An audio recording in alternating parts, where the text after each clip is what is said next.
Bonjour, aujourd'hui on vous emmène en balade sur un site naturel protégé ouvert au public, le Roc d'Enfer.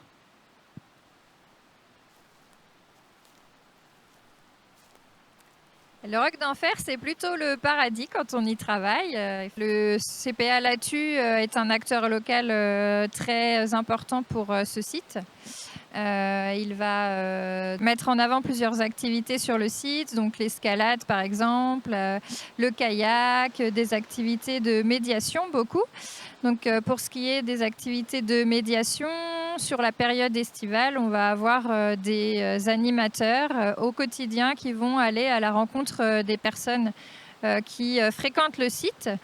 Donc ça peut être des randonneurs, des familles qui viennent pour pique-niquer, utiliser le site en tant qu'activité sportive ou juste de découverte de passage. Et donc le médiateur, lui, l'animateur, il va être là aussi pour faire ouvrir les yeux sur les merveilles du site et bien sûr sur les enjeux qu'on connaît avec le contrat Natura 2000 ou l'arrêté de protection de biotope. Donc les arrêtés de protection de biotope, en fait, c'est vraiment une réglementation qui vise à contrôler certaines activités en faveur d'espèces végétales ou animales qui ont été trouvées sur le site. Le site Natura 2000, donc c'est des sites qui sont désignés à l'échelle européenne parce qu'on va y retrouver des habitats ou des espèces assez intéressantes. Ça vise à concilier certaines activités socio-économiques et la préservation de ces habitats ou espèces, mais en proposant aussi des outils pour ça.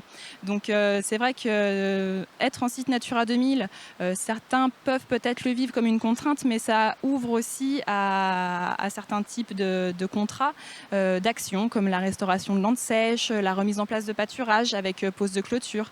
Donc c'est aussi un outil qui œuvre pour le maintien de l'élevage avec les mesures agri-environnementales, donc des cahiers des charges qu'on retrouvera sur les prairies aux alentours de ce site par exemple, et qui permettent d'œuvrer pour la préservation de la qualité de l'eau, entre autres.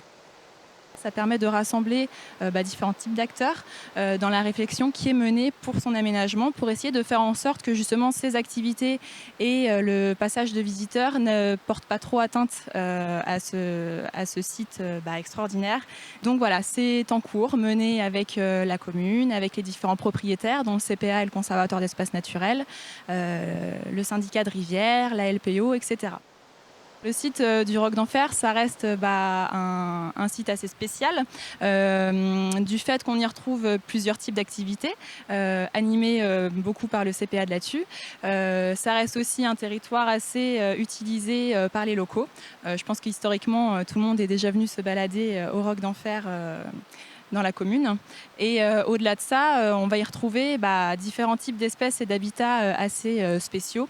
Dans la rivière, habitat de lamproie marine, de chabot, on a un peu de saumon qui arrive à passer.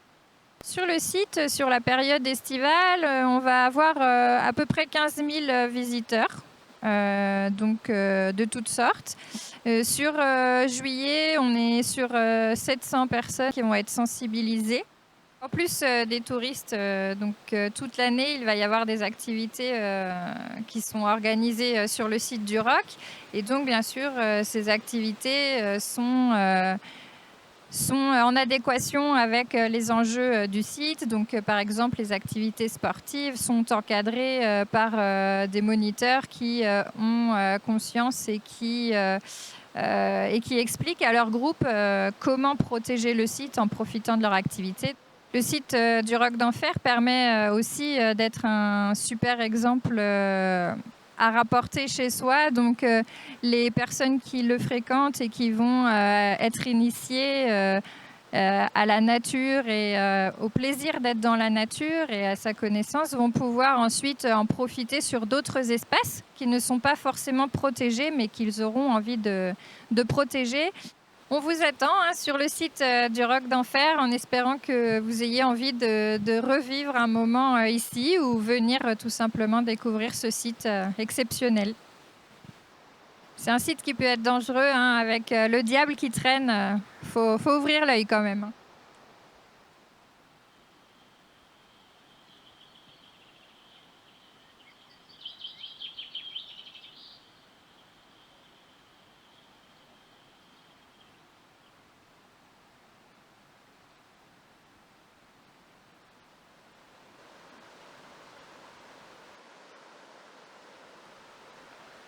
Dans